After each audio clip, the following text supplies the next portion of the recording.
반가 안녕하세요 여러분. 여단아 200문제 박용덕입니다. 자, 이번 시간은 121번부터 보도록 하겠습니다.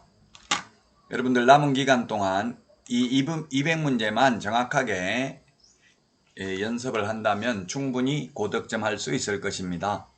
자, 121번입니다. 부동산 거래 신고 등에 관한 법률 옳은 것인데요. 1번 국토의 계획 및 이용에 관한 법률에 따른 개발 제한 사항, 용도 지역 지구 구역, 즉 공법상 이용 제한 거래 규제는 전속 중개 계약 시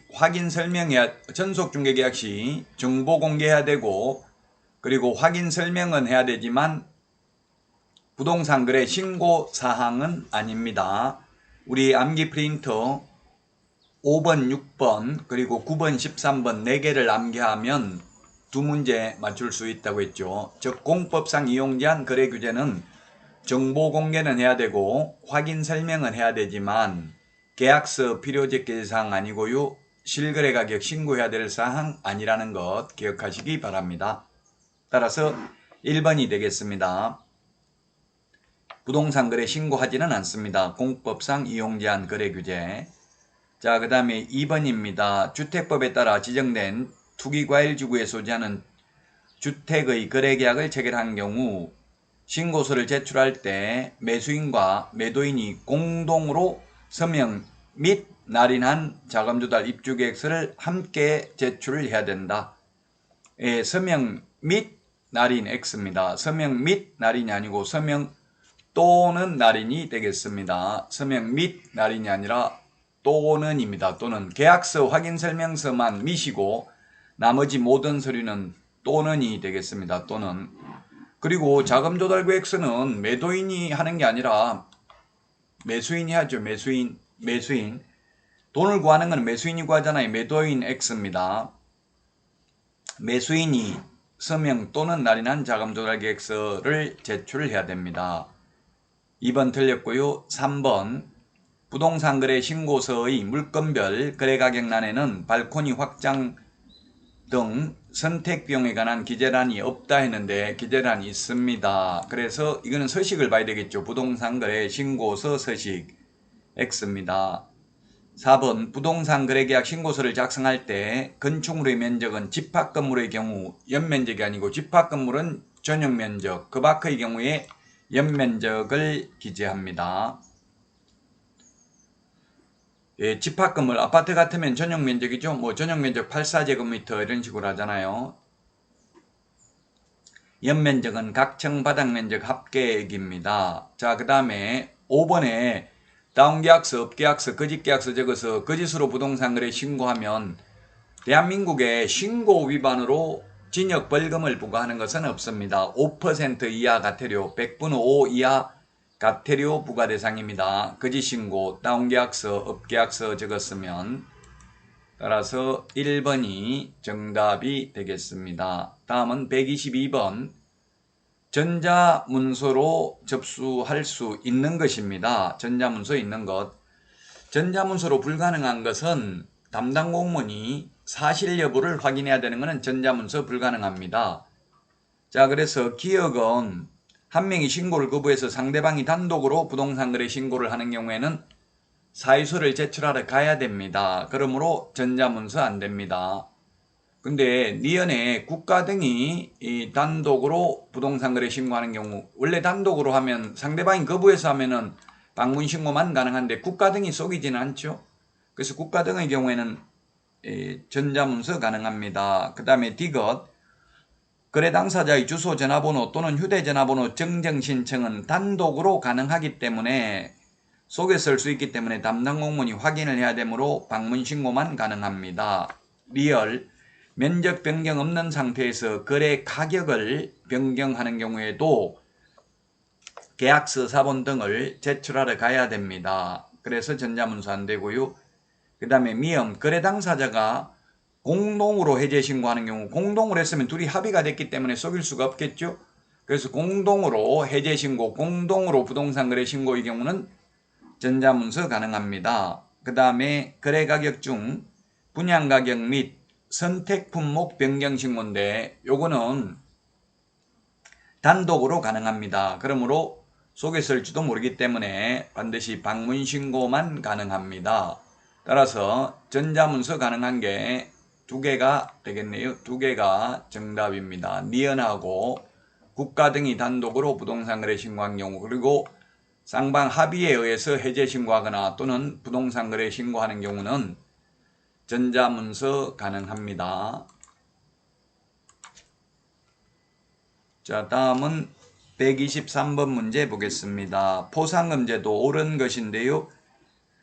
1번 부정한 방법으로 등록을 한 경우 포상금 지급 대상 아니다 했는데 무부양, 광시, 공시라고 했죠. 무등록, 부정한 방법으로 등록, 포상금 지급 대상입니다.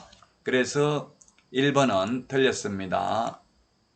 지급 대상 아니라 했기 때문에 2번 포상금은 해당 신고 사건에 관하여 검사가 불기소 처분을 한 경우에도 지급한다 했는데 검사가 공소 제기 또는 기소유예 결정을 한 경우에 하나여 포상금을 지급합니다. 자, 그 다음에 3번 하나의 사건에 대하여 2인 이상이 공동으로 신고한 경우 포상금은 1인당 50만원이다 했는데 2인 이상이 공동으로 신고한 경우에는 균등하게 배분합니다. 각각 1인당 50만원이 아니고요. 자, 그 다음에 4번 하나의 사건에 대하여 2건 이상이 접수된 경우에는 최초로, 균분이 아니라 최초로 접수한 사람만 지급합니다. 2인 이상이 같이 오면 균등 배분, 여러 건수가 접수됐으면 가장 먼저 접수한 건수만 지급을 합니다. 그래서 틀렸고 5번 등록관청은 포상금 지급 결정일로부터 1개월 이내에 포상금을 지급해야 된다 했는데 맞습니다.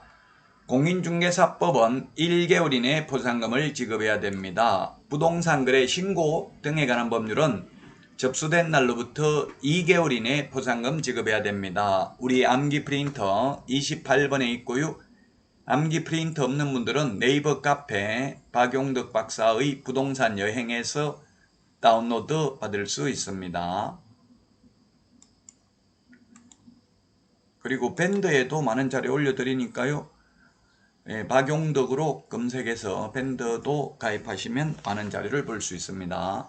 자, 다음은 124번입니다. 부동산 거래 신고 등에 관한 법률 틀린 것입니다.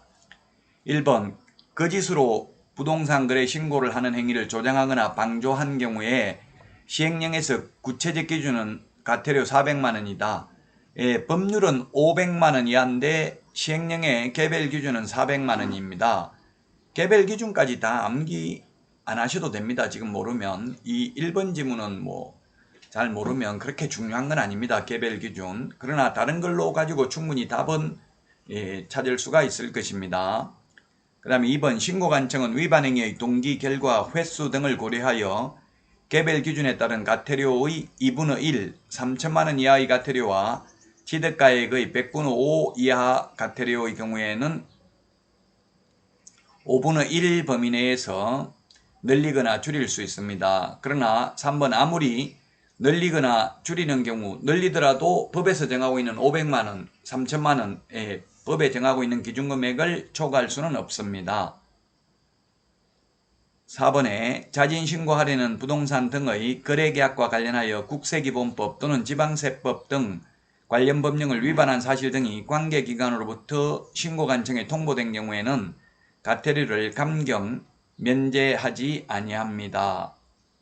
맞습니다. 5번 자진신고한 날부터 과거 1년 이내에 자진신고를 하여 2회 이상 과태료의 감경 또는 면제를 받은 경우에는 과태료를 감경, 면제하지 않는다. 5번이 틀렸네요. 2회가 아니라 3회입니다. 3회. 그래서 5번이 틀렸습니다.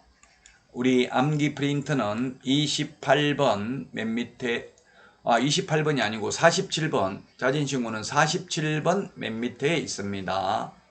자진신고 제도는 부동산 거래 신고 등에 관한 법률에만 있고 공인중개사법에서는 자진신고 제도 없습니다. 자, 다음은 125번입니다. 부동산 거래 신고 등에 관한 법률 틀린 것인데 1번 거짓 신고하면 취득가격의 100분의 5% 이하 과태료입니다. 그 다음에 2번은 계약 체결하지 않았음에도 불구하고 거짓으로 신고하면 3천만 원 이하의 과태료고요. 그 다음에 3번 해제 등의 신고를 해제 등이 확정된 날로부터 30일 안에 안 하면 500만 원 이하의 과태료고요. 그 다음에 4번 해제되지도 않았는데 거짓으로 해제 신고하면 3천만 원 이하의 과태료고요. 그 다음에 5번 거래 대금 지급 증명 자료 제출 안 하면 3천만 원 이하인데 외의 자료, 거래 대금 지급 증명 자료, 외의 자료를 제출하지 않는 경우는 3천만 원이 아니라 500만 원 이하의 과태료죠. 왜? 거래 대금 지급 증명 자료는 3천만 원 이하고요. 그 외의 자료는 500만 원 이하의 과태료가 되겠습니다. 따라서 5번이 틀린 정답이 되겠습니다. 자, 여기까지 하고요. 다음 시간에 찾아뵙겠습니다. 수고하셨습니다. 안녕.